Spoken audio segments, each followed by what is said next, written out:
Are you battling the issue of oversharing, babbling, and dominating conversations? If you answered yes, this video is for you.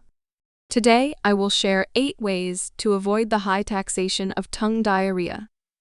Before we get to the story that sparked this video, if this is your first time watching, welcome to A Life Nevermore, a public diary for private pain. Remember to subscribe to the channel for more unique stories. Here is the story. The conversation lasted over an hour, and I felt like I had poured out my soul to an old acquaintance that evening. A few weeks after moving back into the area after a few years away, I was toiling all day. As soon as I was about to hit the showers, I heard a persistent honking at the entrance of my yard. I peered through the window, and because of the vehicle, I recognized it as Jack. Jack was someone with whom I had conducted business for some years.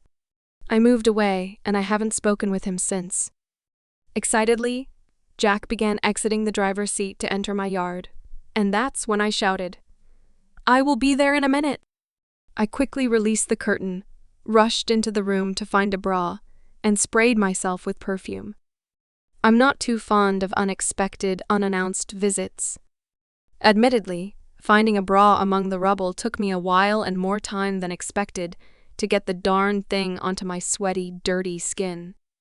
To top it all off, I had just taken out braids the night before, so my hair was all over the place. In short, I looked like a mad woman. I felt unkempt and uncomfortable, and was in no mood or position to see anyone.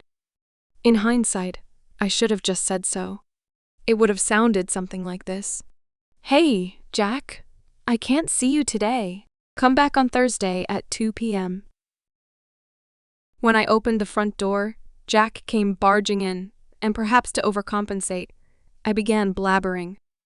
He told me he was just on the other street from me when someone said I had moved back in, and he had to stop to check in with me. When will people learn to mind their own business? Anyway, back to Jack. I showed him a few places in the house, and given the heat and an almost chaotic space, I suggested we go outside. We went into the backyard, exchanged life updates. The children, his job, my unemployment, you name it. We talked about it. Then I caught Jack quickly looking away from my armpit, which was a little bushy and visible because I was wearing a spaghetti-strapped dress I only wore inside. I missed the apartment and the gated community lifestyle. Feeling self-conscious, I found myself dominating the conversation, even cutting off Jack, and not remembering to give him a chance to speak. We left the backyard, moved to the front, and then to the house, where I boasted about my child some more and unbagged a barrage of trophies. That's after I shared an onslaught of my plans for the home, which should be kept private, at least for now, and certainly not to Jack. To be fair, Jack did a good round of talking too, but the ratio was about 70-30. Furthermore, when the mosquitoes started, I got back in my house and Jack made a good long stretch at the door and announced it was nice seeing me and that he was leaving. Did Jack leave? Of course not. Not before the encore. I just had to get another round of talking in, and even when he was leaving, I remembered there was a conversation that I started, but didn't get to complete several. Finally, Jack narrowly escaped from the clutches of my mouth diarrhea. And that's when my reality started sinking in. My OCD brain started imagining that upon walking to his vehicle, Jack began to run, jumped in his van, and said, "Wow. That was 100 mouthfuls." From the moment the van drove off, I started replaying every single detail, the length of time it took me to go to him, the sight of the house, if I smelled, my armpit, hair, what I said, didn't say, should have said. Should not have said, you name it, I thought it. As I dragged my thought-intoxicated self to the shower, I reminisced about 2 things during the conversation. I barely said anything substantial about God, and the other, I didn't even offer Jack a drink. During the conversation, I lightly encouraged Jack to give his life to Christ, and thanked God here and there for what he had done for me, but that was the bare minimum of what I could have done.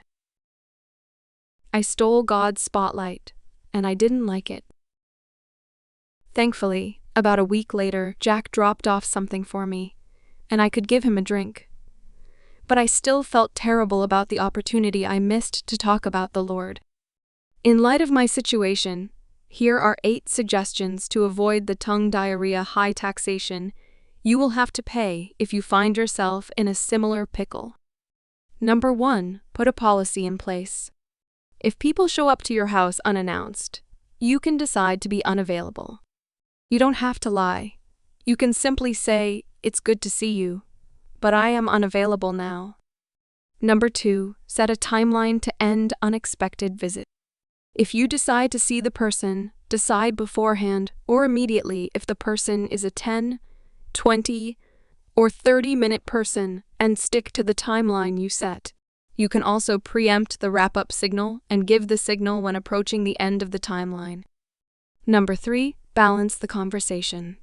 If you realize you are dominating the conversation, yield to the other party after every few words, sentences, or short stories and give them a chance to catch up.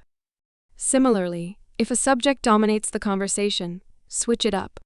For example, if it's too personal, talk about the weather or any conversation that may be mutually beneficial or uplifting.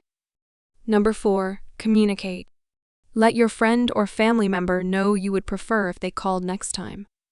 If they don't have your number, that would be an excellent time to either give them your number or give them a time when it's okay for them to visit. If you don't communicate, you may be irritated and express frustration, or even anger if they show up unexpectedly another time.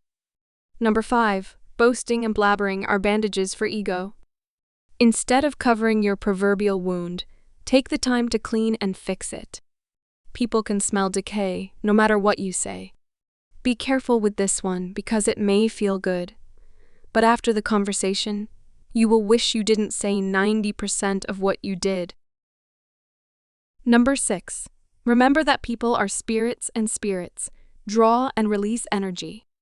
Upon meeting someone, we tend to focus on the person's exterior, and truth be told, we are no experts on the inner workings of the human psyche.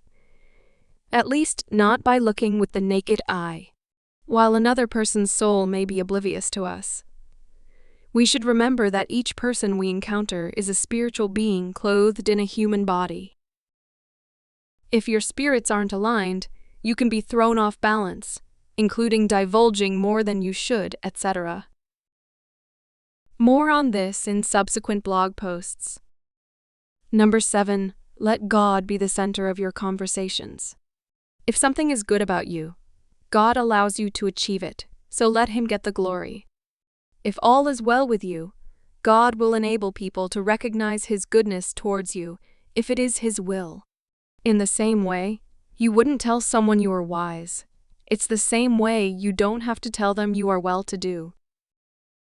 An excellent way to give God the glory is to remember what John the Baptist said about Jesus.